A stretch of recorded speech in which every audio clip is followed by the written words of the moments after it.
Hey everyone, this is Stefanus with SD Model Cars. In this video, I would like to review this 1/18 scale Jaguar XJ. This is the XJ 350 generation, which were in the real car were made between 2003 to 2009. And Jaguar XJ have a several been to several generations, and I would say the reason I bought this car is just uh, I really like this style, right? This is one of my favorite XJ's look, right? It looks retro, but at the same time, it's modern enough so it doesn't look, too outdated, I guess, right? It just strikes that perfect balance. This car is made by Almost Real. Again, Almost Real is a Chinese brand. They make pretty premium stuff. Price point in this, I bought this maybe over a year ago, and I believe I pay just over $200 shipped from China to the U.S. Um, the the one thing that kind of baffled me with this car is that I don't know if the real this car and this combination exists in real life. Let me explain why. If you look at the badge, this car is actually an XJ6. That means it's a six-cylinder car, right? It's an XJ6. But if you look at the car itself, it is the long wheelbase one. You can see, from the proportion of the length of the front door and the rear doors, right? If you look at the rear doors, this is a long wheelbase car. And I don't know if there's a long wheelbase XJ6 in this generation. At least I never seen one. I tried to Google it and I couldn't find one. So if there's any Jaguar experts out there that would like to comment on this and kind of tell me whether this combination an XJ6, the X350 generation exists in long wheelbase, let me know. Please post it in the comment. I would be interested to know. Okay, so like I said before, Almost Real, they make a pretty premium stuff, and this car are made really well.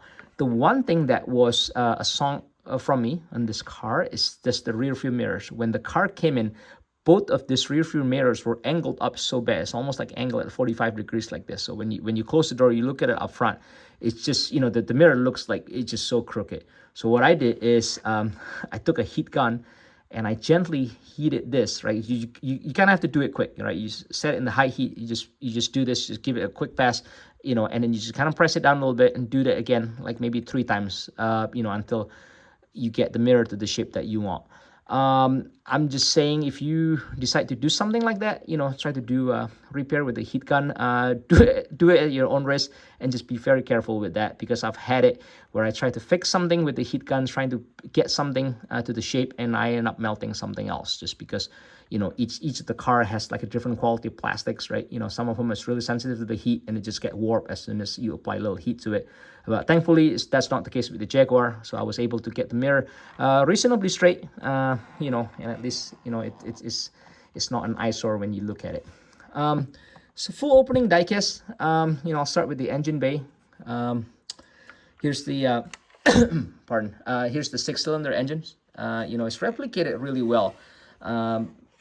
Almost Real is well known for the high level of details that they do, and this Jaguar is no exception, right? The engine just looks so real. The chrome application on the grille and this body accent here, is really well applied. But the best part I think about this car is the interior. I mean, if you can see, if you can see this is just looks really plush, right? You can almost smell the leather just looking at this. My camera unfortunately doesn't zoom that close enough, but there's some inscription here. The Jaguar inscription here in the wood panel. And if you look at the door panel, look at how well the wood panel is applied. The chrome door handle, right? The speaker, if you look at the speaker, there's a chrome surrounds as well. Fully carpeted, and you can see that all the seats are made really well. Headliner fully finished, right?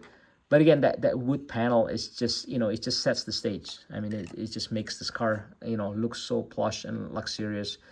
Like I mentioned before, car's a long wheelbase. So if you look at the rear, there's a button here for the rear seat adjustments. Carpeted, you can see the climate control in the middle. There's this wood table here. Unfortunately, it doesn't open. It'd be kind of neat if it does.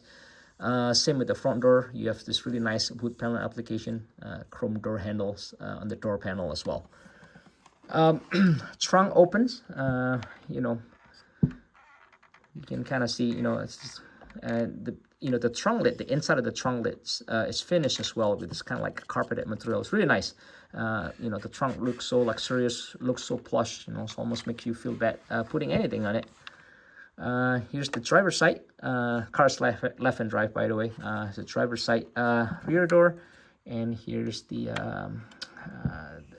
driver view of the interior. The steering wheels, you know, they have that leather and wood two-tone combination, and they replicate that really well here, right? Again, I think on this car, the interior is just the you know, it's just the best part of it, right? It just looks so so well made. You almost want to sit on it, in it. So let me put this in the turntable, and you can kind of, you know, see the car better with everything opens. Like I mentioned in my other channel, I also have a FLICKR account where I post diorama pictures of these cars. You can see the link in the descriptions. So yeah, I would appreciate it if you can like the video and subscribe to the channel.